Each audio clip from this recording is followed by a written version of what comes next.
Clifton Road and Lucasville Road in Glenbrook, where the biggest crash in the Blue Mountains occurred, which was in 1941 when an Avro Anson crashed here. I've just been told by a local resident that what actually happened was that the wing delaminated. In other words, the fabric of the wing just peeled off.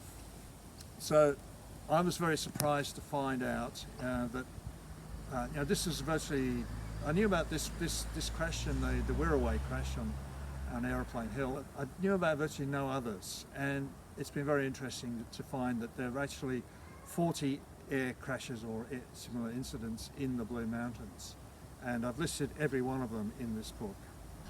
And in this case, it was on the 28th of January 1941 when a medical evacuation flight from Parkes to Mascot Airport for a patient who had an ear infection.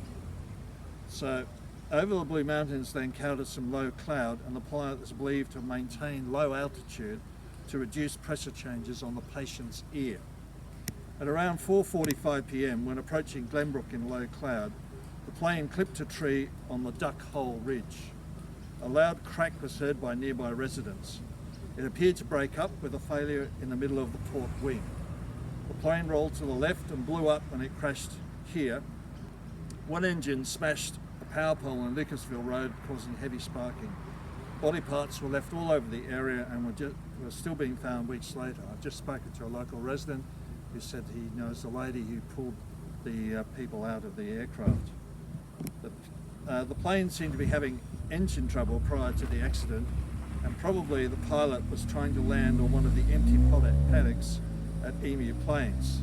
So just down the road here, there's a hill and it banks steeply downward. So if they got just a little bit further, they would have been all right.